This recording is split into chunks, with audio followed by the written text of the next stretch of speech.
tardes a todos. Me da mucho gusto ver algunas caras conocidas, algunas no, y espero que tengamos esta hora para podernos conocer más a fondo. A nombre de todos aquí en la Universidad Hebraica, en especial dentro del Departamento de Estudios Judaicos, les doy la más cordial bienvenida a este webinar donde platicaremos sobre la importancia y la relevancia de enseñar sobre el Holocausto hoy en día. Mi nombre es Cintia Grappa, soy miembro del cuerpo académico de la Universidad Hebraica y durante muchísimos años he tenido el privilegio y la fortuna de tanto estudiar como enseñar sobre el Holocausto a los jóvenes de hoy en día.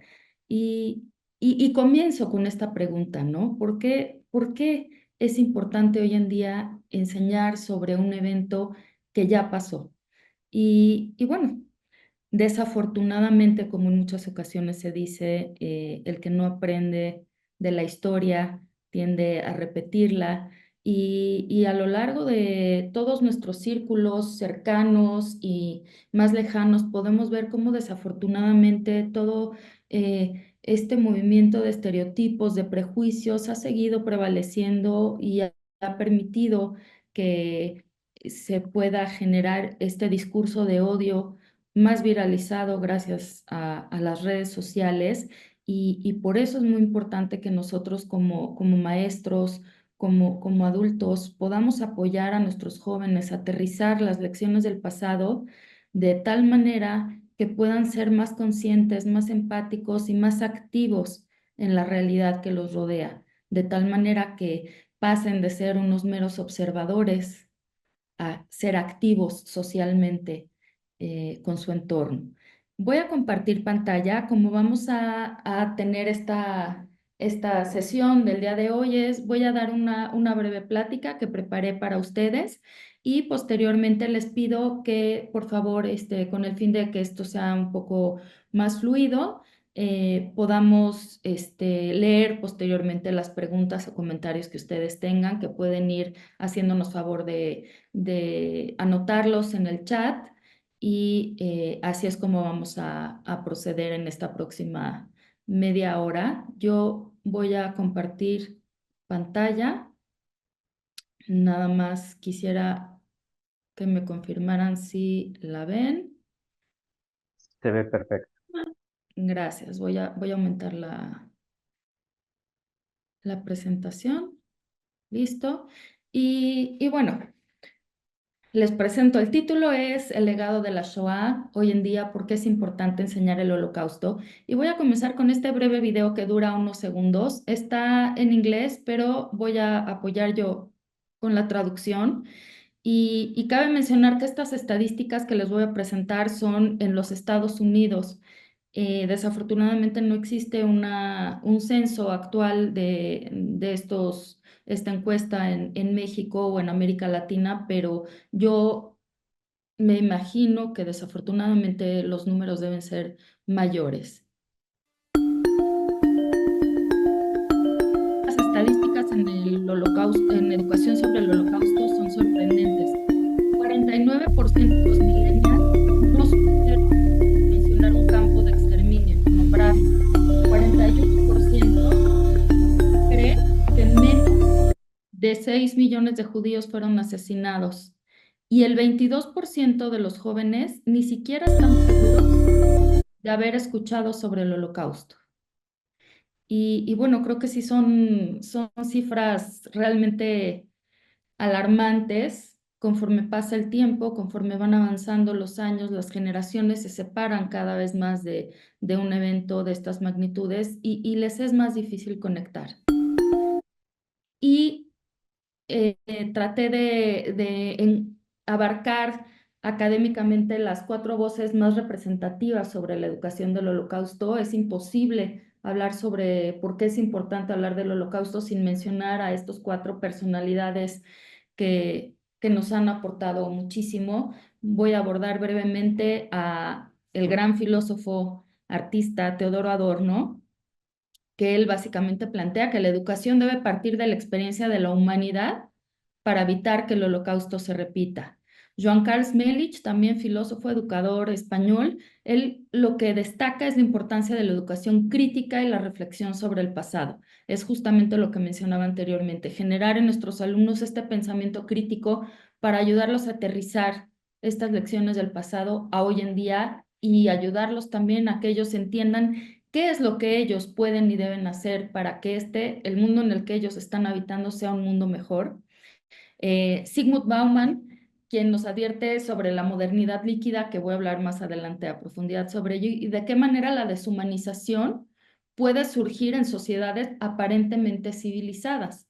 Y esto, llevándolo al contexto del Holocausto, pues nos lleva a la eterna duda, cómo una población tan extremadamente culta como la alemana, una de muchísimos movimientos artísticos e intelectuales, se dio ante este proceso de deshumanización, principalmente a través de los líderes nazis. Y Manuel Reyes Mate, que nos invita a repensar la memoria y su papel en la educación. ¿Qué papel juega la memoria en la educación? Porque la historia no es solamente historia y no se debe de quedar en los libros de historia. Y entonces, si me permiten, voy a comenzar con Teodoro Adorno. Él nació en el año 1903 en Alemania y falleció desafortunadamente en 1969 en Suiza. Él sí, él fue un miembro muy importante de la Escuela de Frankfurt. Hasta 1924 recibe el primero de sus títulos, después obtiene grados de maestría y de doctorado. Sin embargo, cuando Hitler sube al poder y él empieza a identificar ciertas eh, cuestiones, principalmente al ser un estudioso académico con los que no comulga, se va hacia Oxford, en Reino Unido, y en 1938 finalmente llega a Nueva York, donde forma parte nuevamente del Instituto de Investigación Social en el exilio, que era el Instituto de Investigación Social del que él formaba parte en Frankfurt.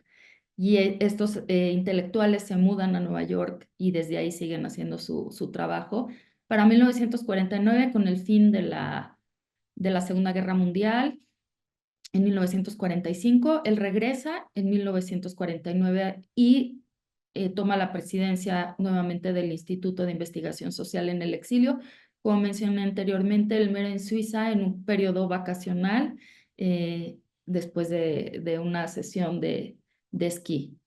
Teodoro Adorno habla de arte, habla de estética, habla de ética, habla de cultura, habla de sociedad, habla de psicología. Realmente aborda muchísimas de las disciplinas del quehacer humano. Y él en lo que se enfoca es en criticar fuertemente la cultura de masas y el autoritarismo. ¿Cuáles son los efectos tan devastadores que tienen estos dos eventos o estos dos sucesos que a lo largo de la historia pues han traído nada más que tragedias a su alrededor? Y además no nada más eso, no nada más criticó, sino que él comenta que la importancia de la educación como un medio para prevenir la repetición de estas atrocidades históricas es crucial. No sirve nada más con criticar, también tenemos que generar esta cultura de prevención. ¿Cómo? Desde la escuela, desde pequeños, desde la casa. Y bueno, es imposible que yo hable de Teodoro Adorno y que muchos de ustedes seguramente no piensen en esta frase tan célebre que él mencionó, que dice, después de Auschwitz, escribir poesía es un acto de barbarie. Lo que él mencionaba, después fue cambiando su opinión al respecto, un poco la fue matizando, pero lo que él decía que el arte no puede existir lo bello, lo estético. Generalmente nosotros vinculamos al arte con lo bello, con lo estético. Y Teodoro Adorno nos dice, después de la tragedia, de los horrores que sucedieron en Auschwitz, es imposible pensar en crear arte como una sociedad que creó tal infierno puede a la vez también crear arte. Después, como les mencioné, va matizando un poco su percepción y él menciona que no, que sí se puede escribir poesía, que sí se puede escribir, que sí se puede hacer arte sobre lo sucedido en el Holocausto, pero solamente a través de aquellos que lo vivieron. Solamente aquellos que vivieron ese infierno son los que nos pueden decir qué fue. estar en Auschwitz, aunque difícilmente nosotros lo podamos comprender. Este tema para otras 2 horas, pero bueno, también se lleva este debate mucho, por ejemplo, con el cine, con los documentales, con las obras, que realmente es ético representar, actuar sobre lo que pasó en el Holocausto. Es una falta de respeto hacia las víctimas. Cineastas, figuras importantísimas en la documentación de la Shoah y del Holocausto, fue el fallecido Claude Lanzmann con su célebre documental Shoah, y él era uno de los partidarios de que no hay forma de representar el Holocausto, y la única forma de conocer a través de lo que sucedió es a través de los testimonios de los sobrevivientes.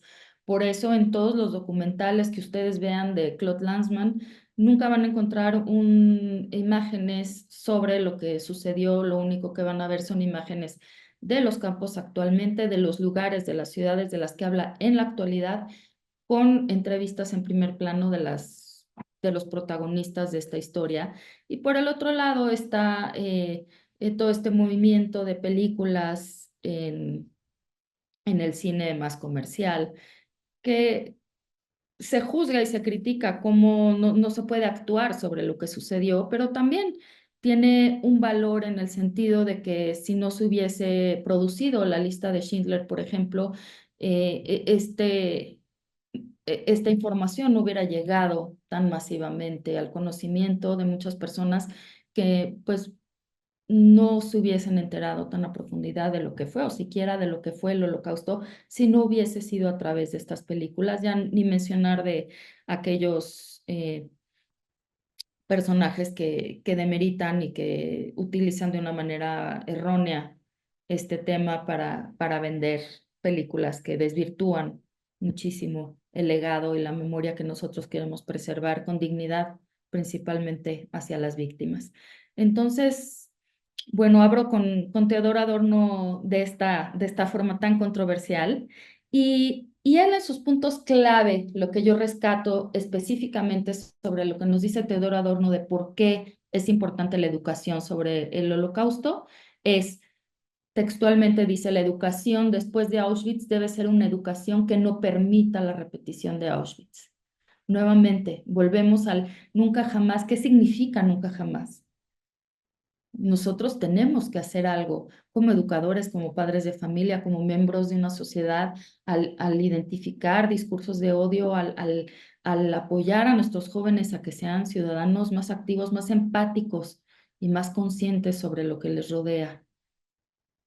También habla que la educación debe fomentar una conciencia crítica sobre esta relación para prevenir la repetición de eventos trágicos. ¿Qué quiere decir esto?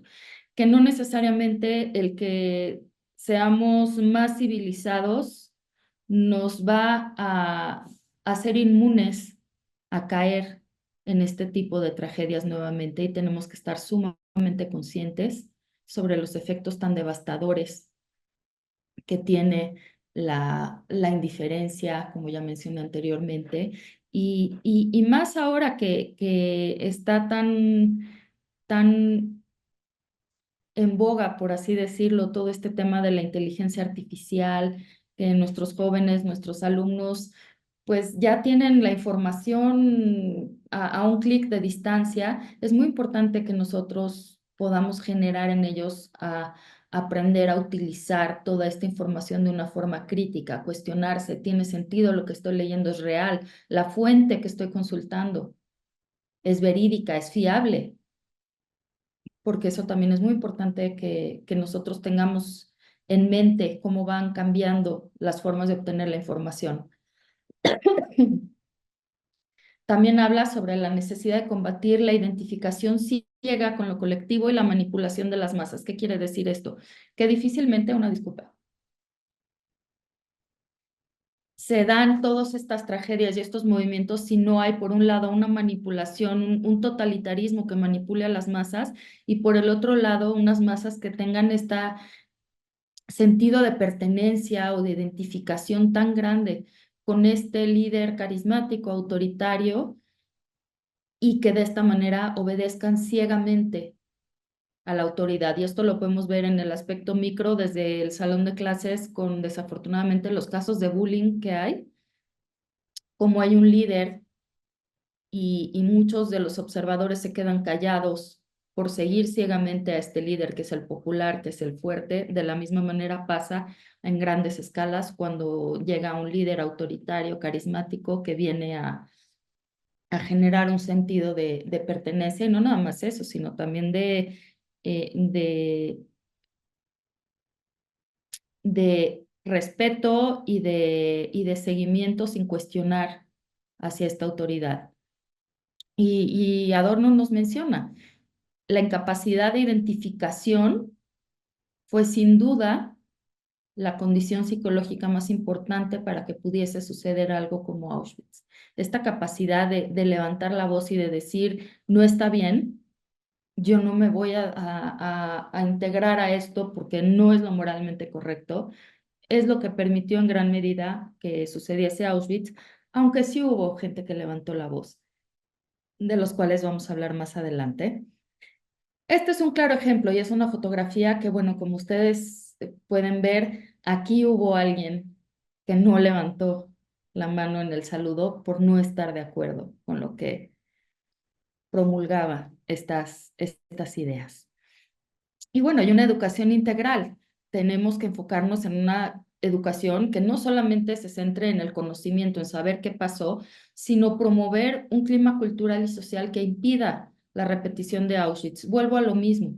De nada sirve que los conocimientos que nosotros inculquemos a nuestros alumnos se queden en el salón de clases si no les abrimos el mundo a voltear a ver qué es lo que está sucediendo a su alrededor y que se comprometan a actuar para hacer de él uno mejor. Y como les mencioné anteriormente, la crítica al autoritarismo.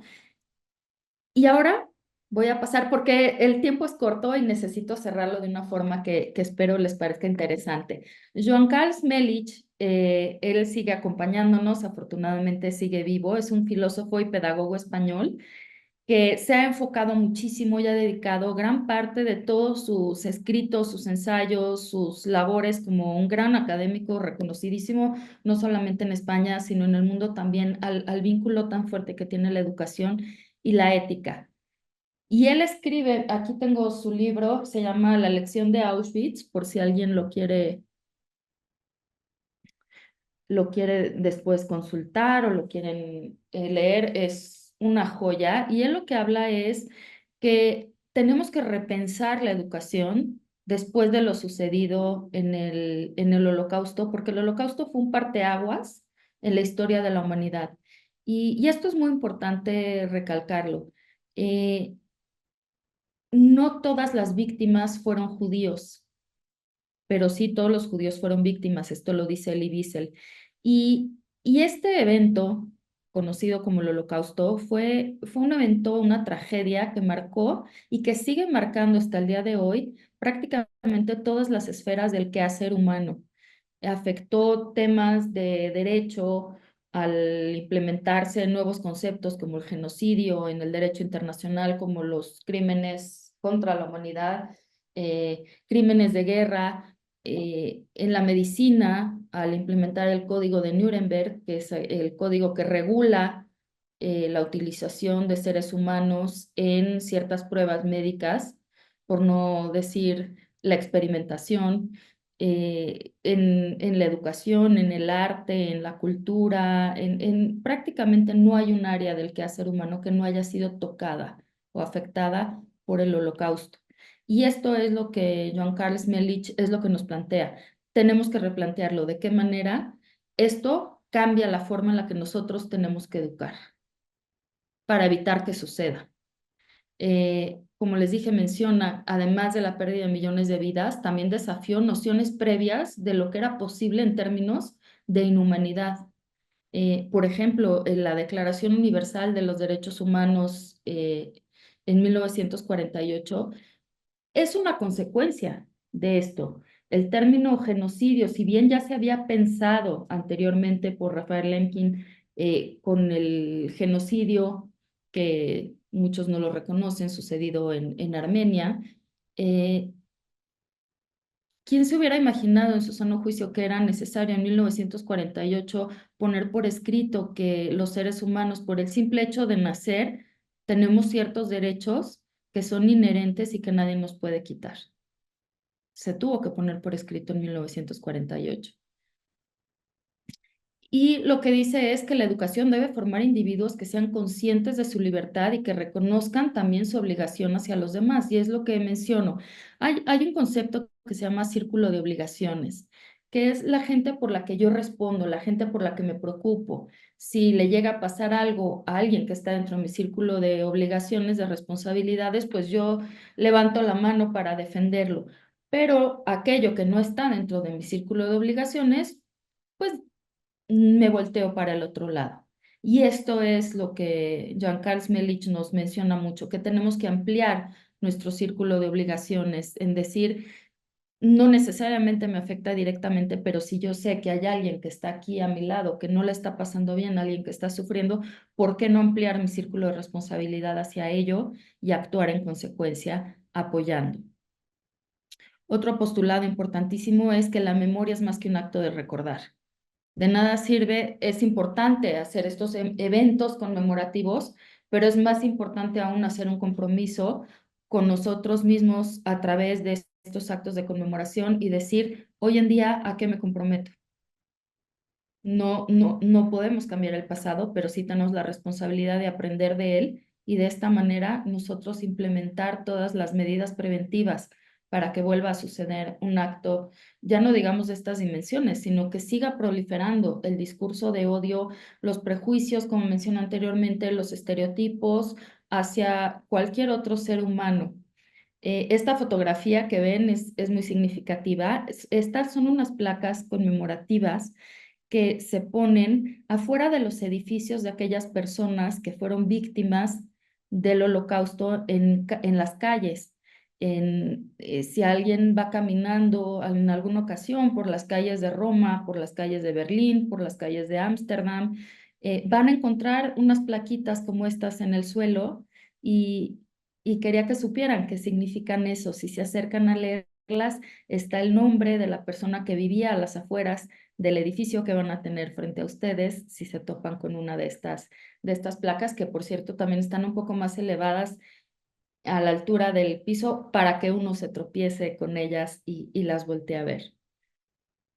También nos menciona, la educación no puede ser neutral, debe tener un compromiso claro con la justicia y con la dignidad humana. Los hechos de la historia los tenemos que traer a nuestro día para generar conciencia sobre lo que pasa cuando uno se queda callado. Aquí tenemos a nuestro decano del Departamento de Estudios Judaicos, el doctor Daniel Feinstein, dando una sesión de este curso del que les quiero hablar más adelante, que es Colas de Carón. Aquí tenemos a muchísimos docentes de escuelas públicas y de escuelas privadas que afortunadamente se han unido a esta iniciativa de tomar este diplomado y bueno, ya sumamos más de 130 profesores que se han graduado de este diplomado. Y también la educación, un antídoto contra la barbarie. ¿Por qué? Porque aquel que está educado, aquel que sabe, aquel que conoce, no necesariamente va a tener esta obediencia o esta creencia tan ciega hacia aquel que dice cosas que no son justas o que no son verdades. Y para esto también hay que fomentar un ambiente educativo que promueva el diálogo, la empatía y la reflexión sobre la historia y sus implicaciones en el presente. Traigo aquí a colación el diario de Ana Frank porque los diarios como fuentes primarias son unas herramientas sumamente poderosas para que nosotros como docentes podamos hacer que nuestros alumnos tengan esta vinculación con los eventos del pasado a través del testimonio de jóvenes, de niños de su edad que vivieron momentos críticos en la historia y que están aquí sus diarios como testimonio, como testigos de lo que ellos no nos pudieron decir más adelante. Voy a pasar con nuestro tercer personalidad, el gran filósofo Zygmunt Bauman, quien falleció desafortunadamente hace poco, en 2017. Él viene de una, ay, disculpen el error de dedo que hay aquí, él viene de una familia judía, nació en Polonia y huye. Cuando empiezan todas estas medidas antijudías, huye hacia la Unión Soviética y se une al ejército de resistencia polaco en contra de la invasión nazi y ahí se queda en la Unión Soviética hasta 1968, donde él decide este, huir de Polonia por las nuevas olas de antisemitismo que había. Él estudió muchísimos años y estuvo como director académico de la Universidad de Varsovia y era una persona bastante renombrada. Finalmente va a Tel Aviv, se queda unos años, se queda otros años en Estados Unidos, en Canadá y termina instalándose en Reino Unido, particularmente en la Universidad de Leeds. Y él también, muy al estilo de Teodoro Adorno, abarca temas que hablan desde la ética, la identidad, la cultura contemporánea, la globalización. Les recomiendo muchísimo sus obras. Esta es una de las más famosas que se llama Modernidad Líquida. También hay uno que se llama Amor Líquido y habla mucho de esta naturaleza como el líquido, ¿no? Que va cambiando, que se va transformando, que se va haciendo hielo, que se va haciendo el líquido que se evapora, cómo las sociedades también van siendo cambiadas y se van adaptando a la modernidad y no necesariamente siempre es hacia lo positivo, sino también hacia lo negativo. Él también escribió un libro que se los muestro aquí, que se llama Modernidad y Holocausto. Y hace justamente esta crítica sobre el efecto o de qué manera impactó la modernidad para que sucediera algo como el holocausto. Y aquí es lo que dice, enseñar sobre el holocausto es crucial para entender cómo una sociedad que se considera civilizada puede caer en la deshumanización y violencia sistemática. Toda la crueldad que se vive en eventos que desafortunadamente se han repetido después del holocausto nos deja claro que no hemos aprendido la lección cómo dentro del seno de comunidades donde surgen estas mentes tan brillantes, donde hay tanta educación, y hablo en cualquier país, pueden haber eventos de tal deshumanización y de violencia sistemática. Y esto es lo que estudia mucho Sigmund Bauman, cómo se construye la identidad, cómo a través del identificarte, de tener este sentido de pertenencia y de tal manera identificar al otro como el que no forma parte de tu identidad, puede ser sumamente peligroso en el sentido de que esto provoca discriminación, provoca, como menciono y seguiré mencionando, el peligro de los estereotipos y los prejuicios, como el que no necesariamente yo sepa quién soy, pero sí sé que no soy como él. Y eso genera un peligro intrínseco muy fuerte que tenemos que identificar desde el aula para poderlo contrarrestar estas dinámicas de poder, porque también al yo identificarme como el grupo, la raza aria, pues yo estoy en posición de decir quiénes son inferiores a mí. Y esto habla también de esta relación tan dispar que muchas veces puede dar el poder contra la masa con esta obediencia ciega que no cuestiona. ¿Por qué el otro es diferente a mí? ¿Por qué yo voy a ser superior? ¿Por qué el otro es inferior? Y más aún en un mundo contemporáneo donde el nacionalismo y la xenofobia están resurgiendo. Y aquí les hablo, retomo el tema de aquellos que levantaron la voz. ¿Por qué? Porque afortunadamente en estos momentos trágicos también hay estas personas que tienen este valor y este valor cívico de levantar la voz y de ampliar su círculo de responsabilidades y tomar acción individuales, aunque sea muy pequeñas, como lo dice el Talmud, quien salva una vida salva al mundo entero. Y de ahí viene esta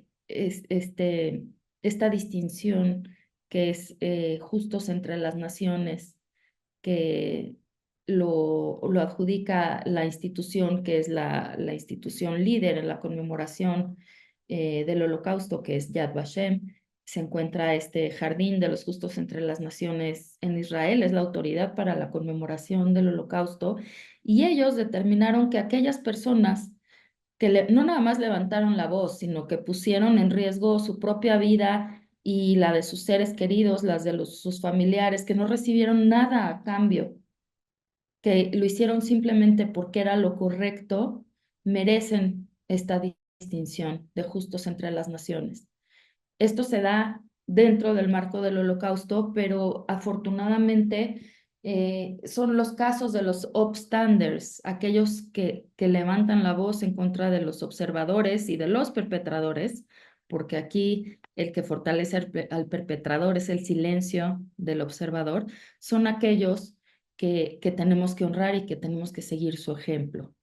También es muy importante esta empatía para contrarrestar la deshumanización, como les he mencionado anteriormente.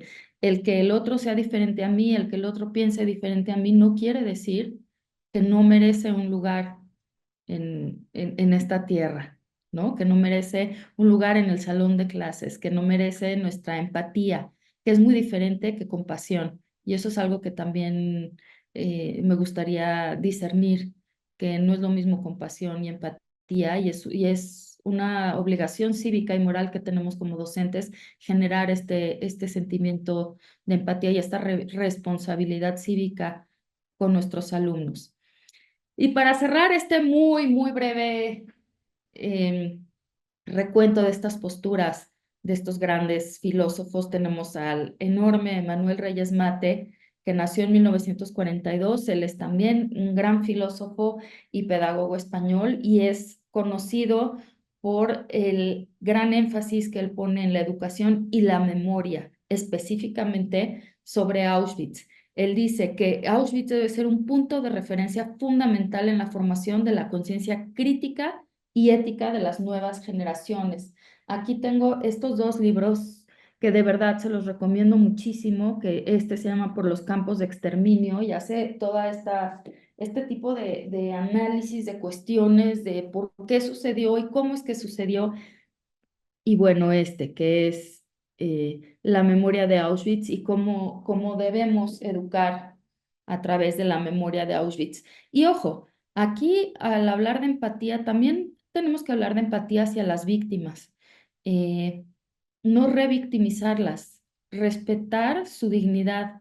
Eso también es algo muy importante y un debate muy importante que se habla actualmente. ¿Qué tan ético es que nosotros como maestros generemos la expectativa con nuestros alumnos, enseñando todas estas imágenes tan grotescas que desafortunadamente nos dio el holocausto y otros holocaustos, genocidios, disculpa, que han seguido sucediendo? Tenemos también que ser conscientes del impacto que pueden generar estas imágenes tan atroces en nuestros alumnos, pero también tener esta empatía hacia las víctimas, de respetar su dignidad, incluso en este momento en el que fueron masacradas. Y aquí Reyes Mate nos dice, la educación debe incorporar este deber de memoria para evitar que se repitan atrocidades similares en el futuro. Volvemos a lo mismo, a la prevención. Aquí vemos en esta fotografía que les puse, es un fragmento del muro de Berlín que está en el museo que tenemos aquí en la Ciudad de México, que es de verdad una herramienta pedagógica importantísima y un aliado importantísimo para todos los docentes que se encuentran en la Ciudad de México y los que no son docentes también como seres humanos. Es imperdible este Museo de Memoria y Tolerancia, con el cual también nos asociamos para apoyar a los maestros con este diplomado. Y lo que él dice, Reyes Mate dice, esto implica un giro en la concepción del ser humano y su capacidad de acción, ¿no? El pensar que nunca estos límites que se rompieron de la crueldad humana, debemos tenerlo presente, que no fueron monstruos los que cometieron estos crímenes, fueron seres humanos que cometieron actos completamente inmorales e inhumanos, pero en el momento que a estos perpetradores les ponemos la categoría de monstruos, les quitamos la responsabilidad que tienen sobre sus hechos. Y eso es algo también muy importante que tengamos presente. Cometieron actos monstruosos, pero eran seres humanos, muchos de ellos incluso con doctorados, con una educación y una cultura, una trayectoria académica brillante. ¿Cómo es que llegan a estos niveles? Y nuevamente, pensamiento crítico. Debemos de formar individuos que sean capaces de discernir entre el avance y la barbarie. Repito, nuevamente con el peligro que hay ahorita en las redes sociales, que nuestros alumnos pueden ver lo que sea en TikTok, en Instagram, tenemos que estar muy, muy presentes para poderlos acompañar en este proceso en el que están tan expuestos a tantas imágenes y a tantos discursos de odio, para que finalmente ellos puedan discernir y en el momento que ellos vean un discurso de odio, vean algo que es un peligro tanto para ellos como para otro, puedan levantar la voz y no quedarse callados. Y bueno, valores y virtudes cívicas como la empatía, la solidaridad, que desafortunadamente cuando hay tragedias, en muchos casos sacan lo mejor de nosotros como seres humanos. Hemos visto los casos tan enormes de solidaridad que ha habido en nuestra sociedad mexicana a través, desafortunadamente, de tragedias como los sismos que hemos tenido, cómo nos unimos, cómo colaboramos hombro con hombro sin cuestionar de dónde vienes tú, ¿no? Vamos a apoyar, vamos a ayudar y eso es algo que debemos de generar también en momentos de paz, en momentos donde no haya estas tragedias que también sacan lo peor de cada uno. Y es un proceso de elección propia, individual, cuál de los dos lados mostramos en estos momentos. Desafortunadamente no tengo más tiempo. Cuando gusten, aquí puse algunas coincidencias o diferencias de estos académicos donde podemos debatir, pero antes de pasar a la sección de las preguntas y las respuestas, yo les quiero compartir este video que dura menos de un minuto, que son las palabras del gran Elie Wiesel, sobreviviente del Holocausto, autor laureado con muchísimos premios por sus obras literarias, pero también con el Premio Nobel de la Paz. Y esto, desafortunadamente, él falleció hace unos años, pero esto es lo que él deja sobre el legado, lo que él piensa de por qué es tan importante educar y concientizar a nuestros alumnos sobre los efectos tan devastadores que tiene la indiferencia hacia el otro, hacia el que no identifico como parte de mi grupo. Él habla en este video en inglés, pero yo voy a ir traduciendo las partes que competen a esta sesión. Nobody would have imagined that Nadie se such pudo haber a imaginado crime could be conceived and tal implemented crimen in a human mind. pudo haber sido That is why, by the cometido. way, some people didn't believe it, even though it happened in their lifetime, even while it happened. So Ni therefore, siquiera mucha gente lo wherever creía and cuando whenever, sucedía, cuando estaba sucediendo, similar mucha or gente no lo close to creía. similar to that project that Hitler had for the Jews and some other people, we must immediately do whatever we can to stop it. Debemos levantar denounce- nuestra voz y actuar inmediatamente cuando personas como lo hizo Hitler empiezan a generar estos discursos de odio hacia otros. It first, to disarm the perpetrators, to Tenemos be, que desarmar a los perpetradores desde el and to create a discurso que world empieza in con el which their discurso. project could not come to fruition. When we say never again, what does it Cuando mean, never decimos again? nunca más, ¿qué significa I nunca jamás? believe firmly and profoundly that anyone who listens to a witness becomes a witness. So those who hear us Él dice que cuando alguien escucha la historia de un sobreviviente, se convierte en un testigo y se convierte en un testigo junto con ellos que son los sobrevivientes porque escucharon su historia. those who read us, those who learn something from us, they will continue to bear witness for us. Y el día que los sobrevivientes ya no estén, aquellos que escucharon y que aprendieron sobre la historia son los que se convierten en los portadores de la memoria de aquellos que ya no están con nosotros. Until now, they are doing it with us. Ahora At a están certain con point in time, nosotros they will do it conmemorando, for pero el all día of de us. mañana lo van a conmemorar por nosotros. Y esta es la invitación que les Nobody would have hacemos imagined nosotros a que nos unamos a compartir, a no dejar que la inhumanidad y que el discurso de odio gane sobre la empatía y sobre la responsabilidad que tenemos los unos con los otros. Yo les agradezco muchísimo, me da pena haber sido tan breve, yo creo que esto da para muchísimas horas y voy a leer algunos de sus comentarios que les agradezco muchísimo y bueno. Aquí Estela nos menciona, actualmente observamos cuán débil y apática es la sociedad y cómo ciertos grupos pueden fácilmente derrumbar las instituciones para alcanzar sus fines. Sí, desafortunadamente, y todo vuelve a lo mismo, es algo universal. En el momento que nuestros jóvenes no están educados para levantar la voz, sino más bien los acostumbramos a quedarse callados. Pues sí, esto da pie a los autoritarismos, que es lo más peligroso. Ustedes fíjense cómo gran parte de todos estos movimientos de resistencia en el país que lo quieran poner, en el contexto histórico que lo quieran poner, ¿quiénes son los que agarran, levantan la voz y generan todos estos movimientos que sacuden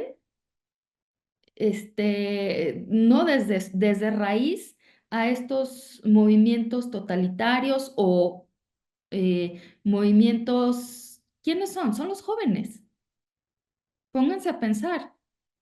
Los movimientos estudiantiles, los movimientos, lo podemos, recuerden en China con Mao, este joven que se pone enfrente del tanque, son los jóvenes. Y por eso como educadores tenemos esta responsabilidad tan enorme y si no son educadores aquellos que tengo el privilegio de contar con ustedes, como padres de familia, como miembros de una comunidad, tenemos la obligación, sin que suene cursi, sin que suene idealista, porque ya vimos lo que pasa cuando no volteamos a ver al otro y nos involucramos con el otro, aunque no tenga nada que ver conmigo. Tenemos que generar esta conciencia de responsabilidad hacia el otro, con el que no necesariamente me identifico, con el que no necesariamente me une a algo, simplemente el hecho de saber que yo no me puedo quedar callada ante un acto de injusticia, por más pequeño o por más grande que sea, porque desde ahí es donde se empiezan a gestar todas las injusticias y los crímenes contra la humanidad. Recuerden que el gran Martin Luther King, por ejemplo, un luchador por los derechos civiles en la década de los 50, como él decía, no me duelen los actos del enemigo, me duele el silencio de mis vecinos. El perpetrador va a seguir siendo perpetrador en tanto el observador no levante la voz y se lo permita. La víctima en este momento tan extremo está en una situación mucho más vulnerable, pero aquí el que puede y debe mover la balanza es el que se queda en medio, que desafortunadamente en muchos de los casos voltea para el otro lado. Y bueno, yo les agradezco muchísimo y lo que quiero es... muchas gracias, Jacobo. Lo voy a leer.